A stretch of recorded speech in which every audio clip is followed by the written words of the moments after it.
how guys use dating apps. Yeah man, sweet, just chilling, downloaded the new perks, gonna get a pizza in a second. And yeah, do you want to see what lads are online and having a couple of matches? And how the girls use dating apps. You could dress better.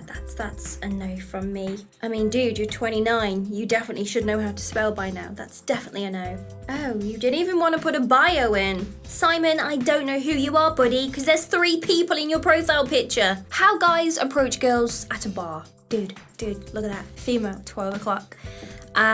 She's locked on, my dudes. Going in for the kill.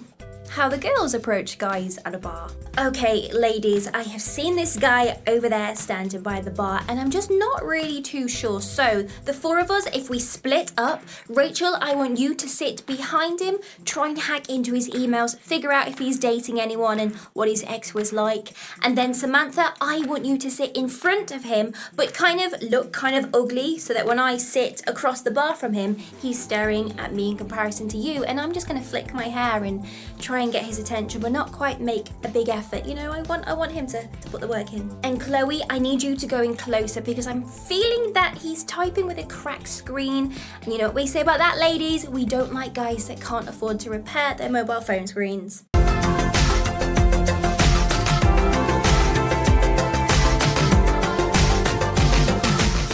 Hey, welcome to the channel. My name is Anna and today it's my job to tell you to be a lot more thoughtful about the girls that you want to date because guys take the very instantaneous, I will date anyone that is interested in me.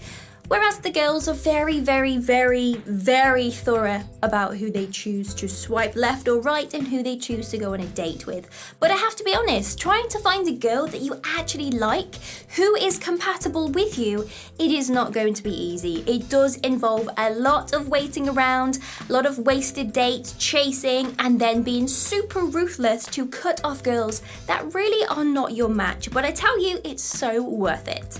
The very first thing here is do not rush into a relationship. It can actually take up to a whole year to truly get to know someone as there's different seasons and months and occasions and holidays, and these really do affect someone's behaviour and their commitment level to a relationship. And it's fact that you don't really know someone unless you live with them. And a relationship is a huge time investment that you really can afford to be super patient with and take your time to figure out if the girl is the most compatible option for you. So do not rush into anything. Take things super slow, just get on with your life as usual, and do not give up what you enjoy and fall in too deep too soon. Go to places that you really love. Now there's something almost stupid if I told you to go out on the pool to a nightclub if you really are not that nightclub type of person, because you are only really going to find girls that like to go to nightclubs. So if you did find a girl and started dating her, well, you would be expected to keep up that appearance and go out clubbing with her. So just make it easy. Make a move with people in the places that you enjoy and go to regularly. That niche coffee shop, vegan sandwich bar, the library, the music festivals, whatever it may be. But the biggest question here is the place suitable for dating? Is it a social place? For example, you shouldn't aim to actually build a conversation with a girl at the library because, well, who wants to be bugged when they're reading a book? There's just something really rude if a guy interrupted me whilst I was binging on some words. Yeah, don't do that.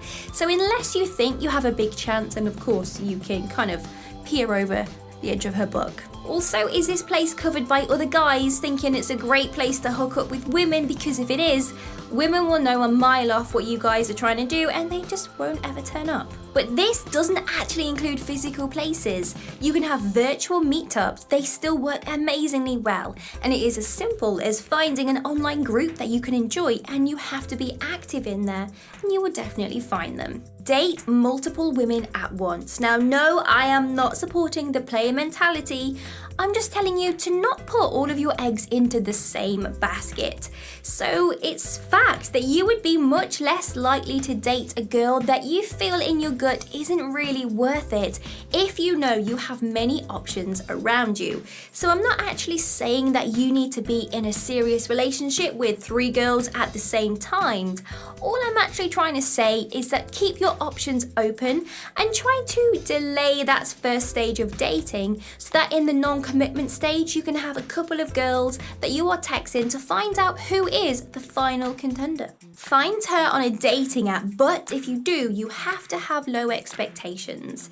If you are the introverted type who really isn't expecting to find a girl out at a nightclub or some extroverted uber confidence place, well, online dating is most definitely for you. And it's just your luck because we have a video all about the best dating apps for guys, so go check that out. But please pay attention to the fact that most people exaggerate and they do kind of lie about themselves online to feel better. And this is a common psychological trait that we all have. Scientists once ran an experiment to find out how honest people actually were about themselves when they had to answer a couple of questions. And it turns out the research papers said that we all like to hide our flaws and we struggle to even acknowledge and admit them to ourselves. Therefore, people that are asked to score themselves on a scale of 1 to 10, 10 being very honest and 1 being not so honest, they always gave themselves a 10. So if you do choose online dating, please be aware of that risk and make it your mission to keep qualifying these ladies up until you guys meet in person. So you want to be meeting up with these people online face to face as soon as possible, because that is when you can truly figure out what she actually is like in real life, which brings me to, you have to qualify her. Women will always qualify a guy before they even consider swiping right on your profile. They will analyze your chosen profile picture, they are going to analyze your bio, and most definitely be checking out the typos. They will continue to test you. Basically, they are always running tests to make sure that you are compatible for her, so you need to take a leaf out of the female dating book and do the same to the ladies. So you need to make a list of things that you will not compromise on. For example, never date an anti-vaxxer, never date a smoker or someone that hates dogs, and you have to have a list of things that they must have. Financial security, a stable career, they are passionate about their job, good relationship with their family, maybe likes to drink smoothies, whatever it is. You need to take pride in these lists and stick to them like crazy. You have to be willing to be ruthless with the people that you date. And if someone doesn't tick those boxes, then you cut her off and you find someone else. Because otherwise you will end up accepting someone that you don't really like. You just think, yeah, I can maybe let this slide.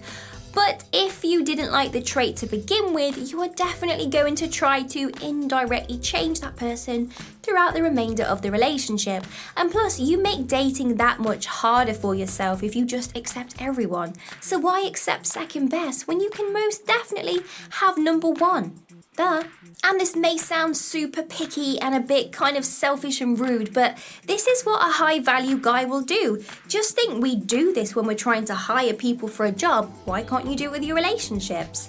A high value guy is willing to spend more time being single than with someone who isn't right for him. He knows his worth and he will never ever compromise on it. Be an expert about your relationships. Let's be real here. No one tells us what we should expect in a relationship, what to do if things go wrong, or how we should react to things.